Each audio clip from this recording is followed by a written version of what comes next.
About a couple years ago, I was left home alone for about an hour or two. I was having fun on my iPad, then the power went out. So I sat there in silence, worried because around then I was scared of dark. So I turned up the brightness on my iPad, then I looked upstairs. I saw a shadow zoom across the hallway. So I turned off my iPad and hid under my blankets in fear. I didn't want to come out from under my blanket because I was so scared. Then the lights flickered. It made me a little bit happier because the light was coming. Then about 5 minutes from then I heard a loud noise from upstairs. At the time I had one dog, but my dog was sitting next to me. That was another reason I felt less scared, but I was still traumatized. So what I did was yell as loud as I can. Then it was pretty much silence until I heard a breaking noise upstairs. Something broke. So what I did was grab the leash from my dog and my iPad. Then I ran upstairs to the front of the door. I can't really remember anything after that.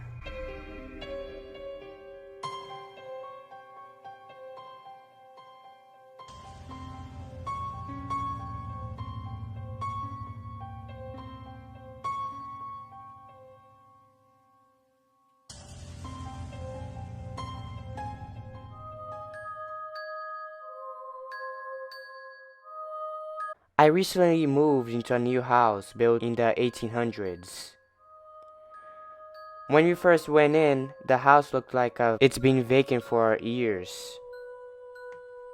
It had cobwebs, dust everywhere, and it was freezing inside. We got settled in, and I went to sleep that night. I woke up that night to a sound coming from my bedroom door. It was a pair of knocks. I got up to check. No one. The hall was empty. I figured it was my mind playing tricks on me, and I went back to sleep. The next day was long. My parents and I were setting up furniture and appliances. I kept hearing a pair of knocks though, and it started to freak me out. I asked my parents if they had been hearing knocks. They said no. I was in bed thinking that night. I hear it again. Except this time, it was on my bedroom door. Now, it was on my closet. I couldn't move. I was shaking in fear. I waited for about 30 minutes before I passed out. The next day, we finished putting up the last of the items like pictures and posters and whatnot. That night I heard it again. But this time it was worse. It came from a mirror. I got up to check, and when I looked into the mirror, I saw a lady stand behind me, waving. I could see her face and her lips. She mouthed the words, "Knock knock, Skylar." I freaked the f*** out and ran to my parents' room and told them what happened. They believed me because they know I don't lie. And they know I know the difference between a dream and a reality. They took me for a drive and called the landlord. We started packing again and moved 2 days later. I didn't sleep those 2 days or spend time alone in the house. That face has been scaring into my mind. Now my parents have caught me sleepwalking, and when they tell me to go to bed, they say I look at them and say knock knock before going to bed.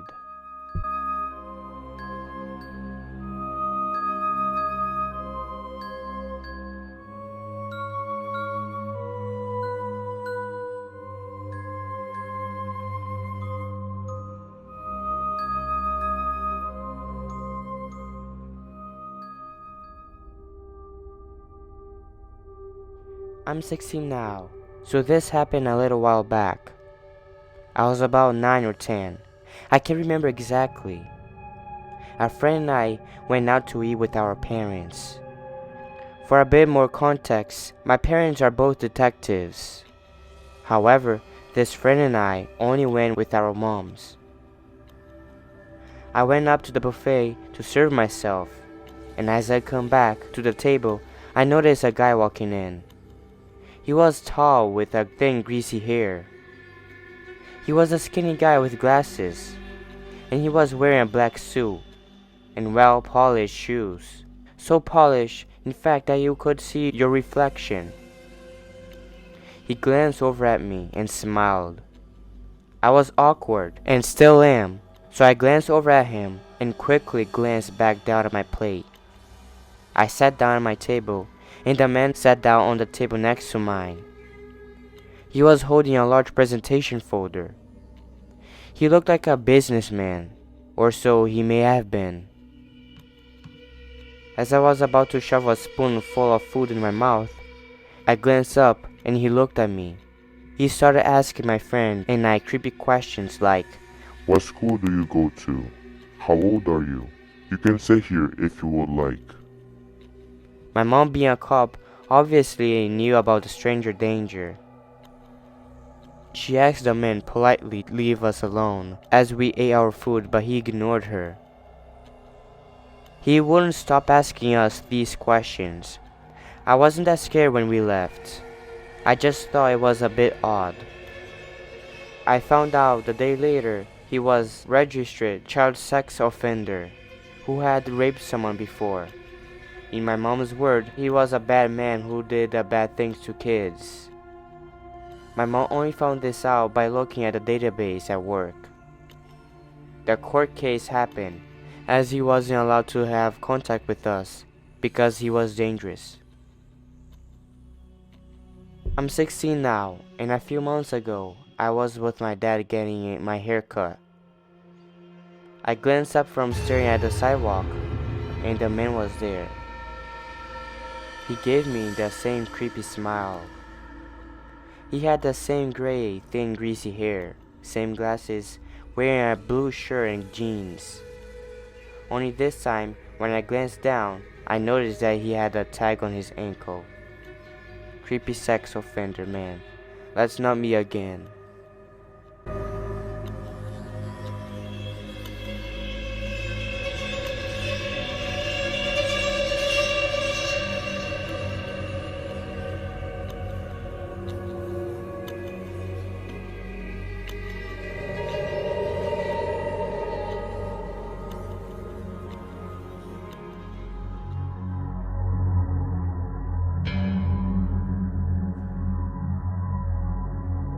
My friends and I, let's say Sophia and Billy for this story.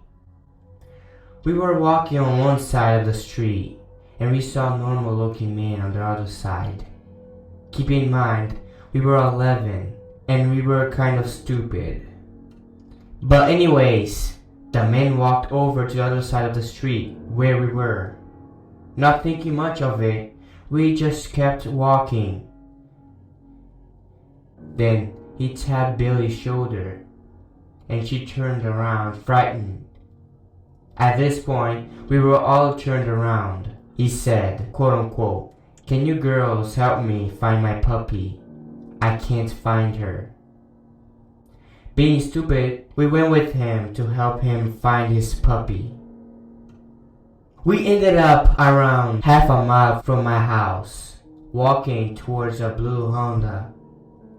I looked at my friend Sophia, kind of scared, but she shook it off. Billy got strangely close to the car. He looked at me and Sophia and smirked. Then he said, quote unquote, "Why don't you girls get in the car and we can drive around for a bit to speed up the process of finding my puppy?" At this point, I grabbed Billy's arm and pulled her closer to me. Then the man looked at me with frustration. Then he said, "Get in the car now." While reaching for something in his waistband, we ran as fast as we could, all the way back to my house without losing speed. We ran to my front door banging on it. We told my mom everything. She didn't believe us at first. Then she saw a blue Honda stop right at our house.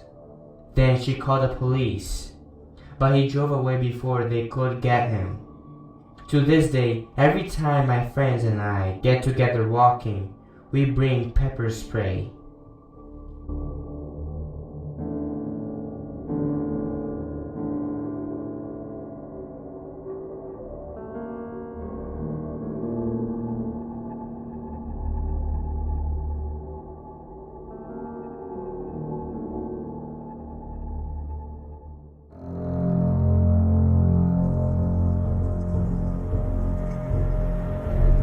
School events were so fun and were serious at the same time.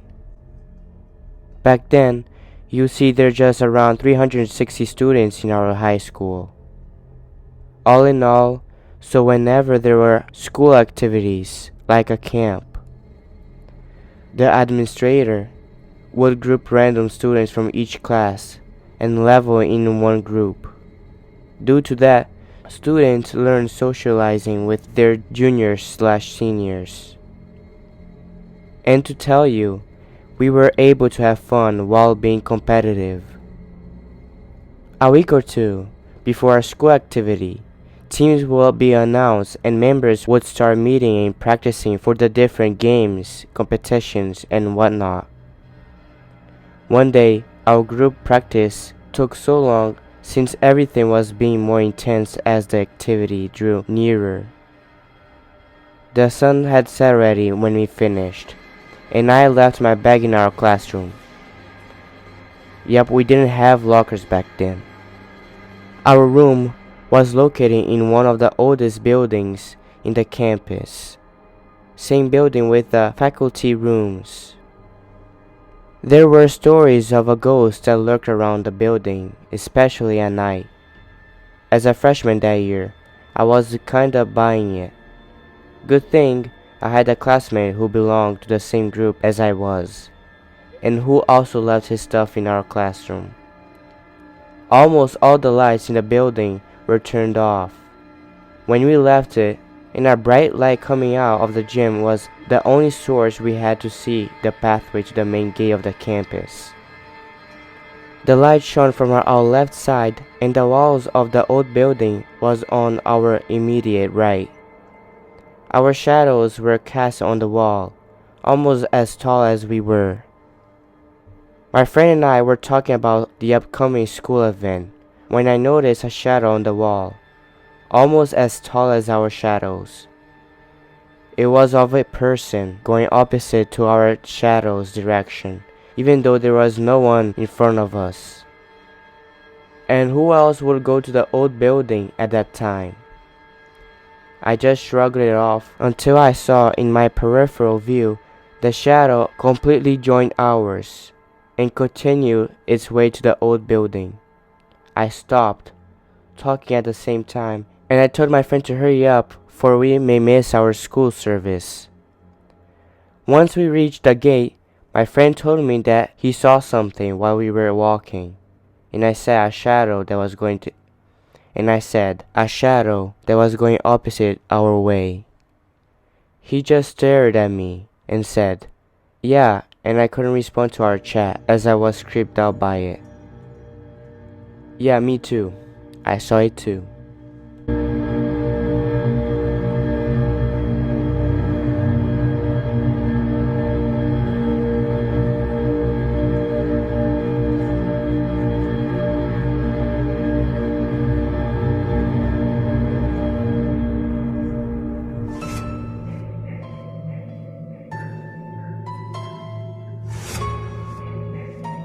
I stayed the night with my two older cousins, and the most of the night was normal. But later in the night when we were playing on the Xbox in the basement, both of them went upstairs to get snacks, and I stayed.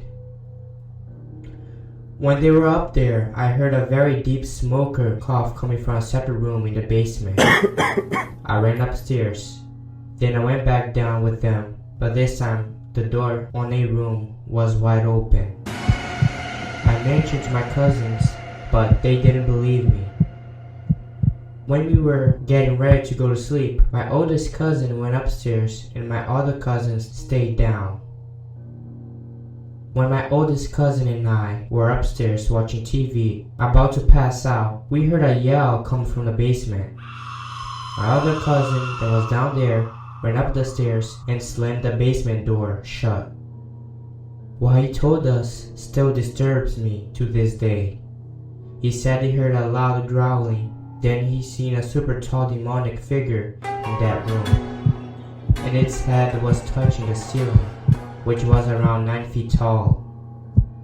My oldest cousin who lived there at the time said he always heard weird noises down there, but never seen anything. He has since moved out, and I am now 15. Sometimes I wonder if the person who lives there now has ever seen or heard anything unusual.